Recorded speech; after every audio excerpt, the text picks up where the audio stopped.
RTI Live News. Ask for right.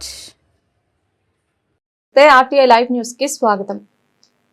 Komaram Bheem Asifabad జిల్లా సిర్పూర్ నియోజకవర్గం చింతలమానేపల్లి మండలం కొసిని అటవీ ప్రాంతంలో కొంతమంది లేగదూడలు అటవీ ప్రాంతంలో మేపుచుండగా పోలీసులు చూసి అనుమానాస్పదంగా ఉన్న కాపలదారులను ఆరా తీయగా పోలీసులు విచారించగా మహారాష్ట్ర నుంచి తెచ్చి అడవిలో పశువులను మేపుతూ కోసిని గ్రామ సమీపంలో బొలేరో TGT 0595 నంబర్ ప్లేట్ గల బొలీరోలో 17 లేగదూడలను తరలించుటకు వాహనంలో ఎక్కించారు.